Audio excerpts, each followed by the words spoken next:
over there. He's about to speak. You see his son, Rand Paul, standing right behind him. Let's see if we can hear what Ron Paul, the congressman, is about to say. Thank you.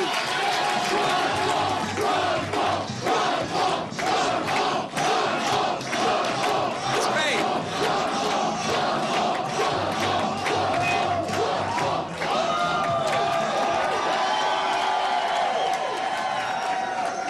Thank you very much. Thank you. And I think you might recognize my wife. Her picture is on that cookbook. Anybody see that cookbook this year? Well, thank you very much. What a delightful crowd. And, you know, sometimes they say, boy, that was a good speech. I said, no, that was a good crowd. That makes all the difference in the world. You know, we talk about, and A.J. mentioned, you know, one of 3 tickets out, which is obviously true, and one of 2 that can actually run a national campaign and raise the money. But there's nobody else that have people like you working hard and enthusiastic and believe in something.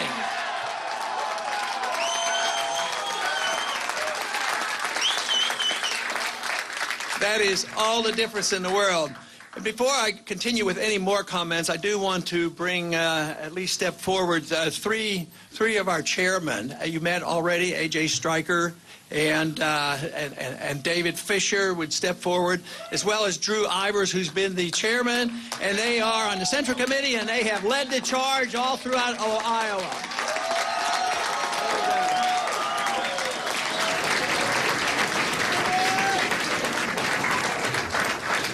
But all I can think about in tough campaigns and all the hard work is the work you people do. It is unbelievable, the energy you have and the effort that you have made. But what makes me feel good about it is you're doing it because you believe in something. That is what's worthwhile.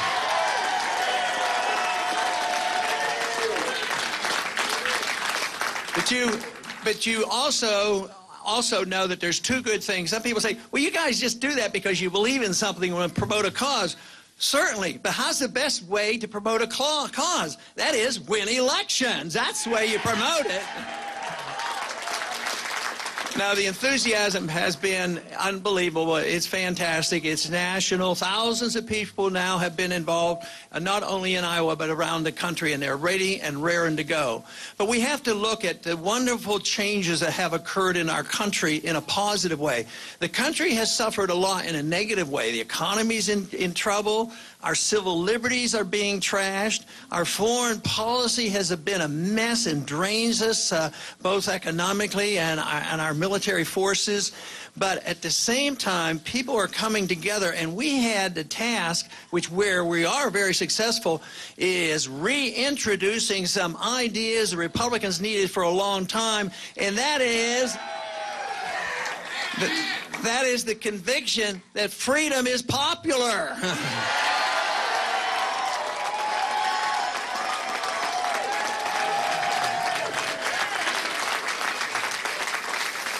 But once again, we have had a fantastic showing for this cause and challenging people, not the status quo that we have been putting up with for decades after decade, but challenge them and saying, you know, let's challenge them. Let's go back to this real old-fashioned idea, this very dangerous idea. Let's obey the Constitution.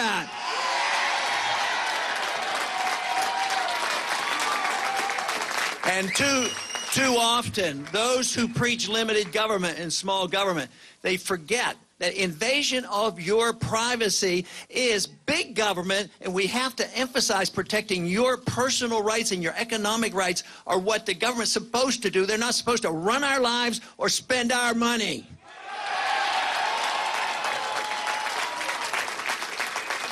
And also, along those lines, what we have introduced with so much enthusiasm, I hear it so often from so many volunteers. The other day, somebody came up to me, and he was refreshing my memory because he knew I knew the statement because I've said it. Back in the old days, in the early 70s, Nixon said, we're all Keynesians now, which meant that even the Republicans, they accepted liberal economics. He says, I'm waiting for the day when we can say we're all Austrians now.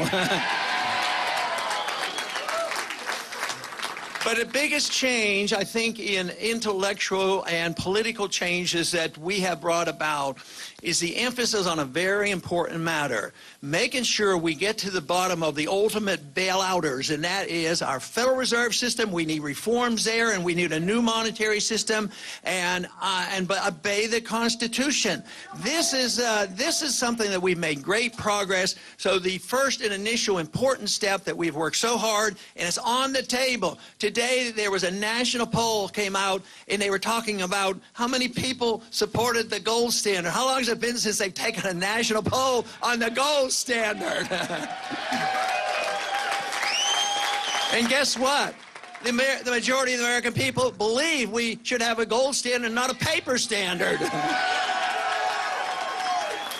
But also the great strides that we have made has been really on the foreign policy. The fact that we can once again talk in a Republican circles and make it credible, talking about what Eisenhower said, to beware of the military-industrial complex. Talk about the old days when Robert Taft, Mr. Republican, said that we shouldn't be engaged in these entangling alliances. He believed what the founders taught us. He didn't even want to be in NATO. We certainly don't need NATO and the UN to tell us when to go to war. But we have seen a great difference. The majority of the American people are behind us on this whole war effort. They're tired of the war. Costs too much money. Too many people get killed. Too many people get injured. Too many people get sick. And the majority, maybe 70 or 80% of the American people now are saying it's time to get out of Afghanistan.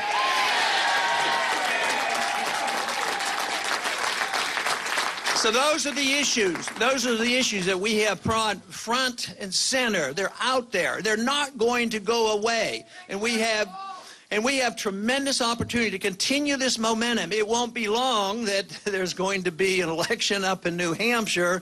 And believe me, this momentum is going to continue. And this movement is going to continue. And we are going to keep scoring, just as we have tonight.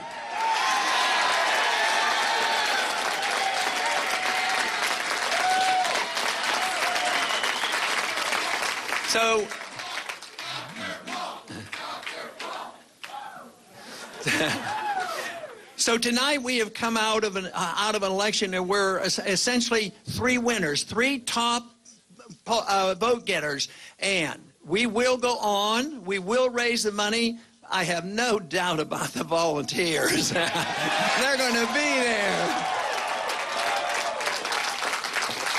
A lot of you have said, and you thank me and you compliment me and thank me for helping you along. But let me tell you, you helped me along. You helped my family along. All our work, our supporters, because without your enthusiasm, we can't do it.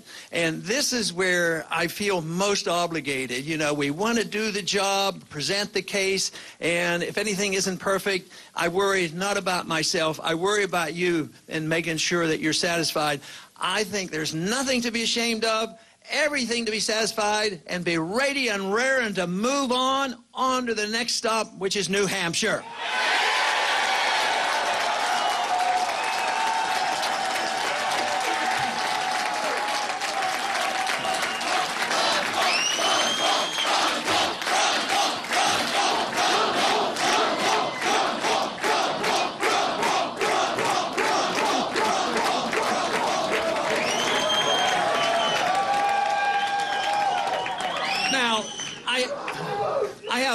I have another speaker, a special guest tonight. He's been with us this evening. Matter of fact, he's been with us in our campaign for quite a few years. And you may have met him because he's been around here this evening.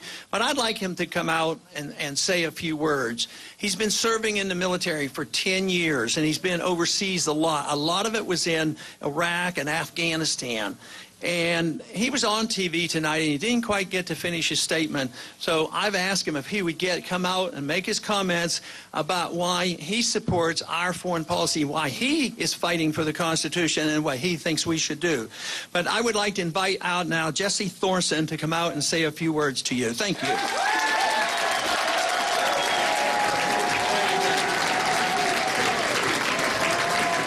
How about Ron Paul?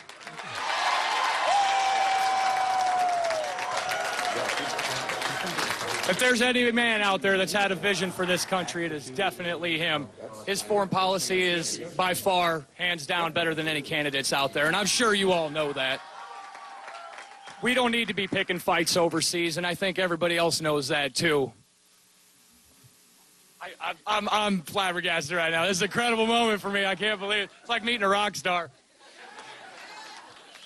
But you know what? We're going to go to New Hampshire. We're all going to get involved. We're going to keep getting online. We're going to keep talking to people. And we are going to make sure this man is the next president of the United States.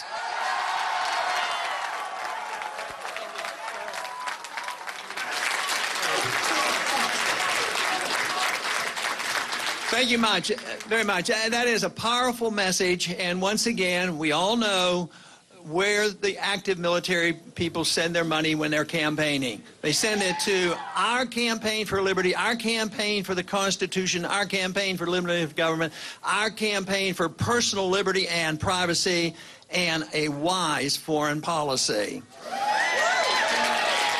The most important thing we have to remember is we want to have influence in the world. That's very important. We want to be active in the world. We want to talk to people and work to people, trade with people, and be friends with people. But what we need to realize is our ways. You know, there's people who say that we are an exceptional nation, and we certainly are and have been, but we're slipping. But this idea that our exceptionalism out of desperation say that we are so exceptional, what we must do is prove it to the world. We have to send our troops around the world and force it down their throats. If they don't do it, we'll, invade them and occupy them and force election on them. I'll tell you the best way to spread our message, and that is do our job at home. Preserve our liberties at home. Provide the free market. Have a sound currency. Balance the budget.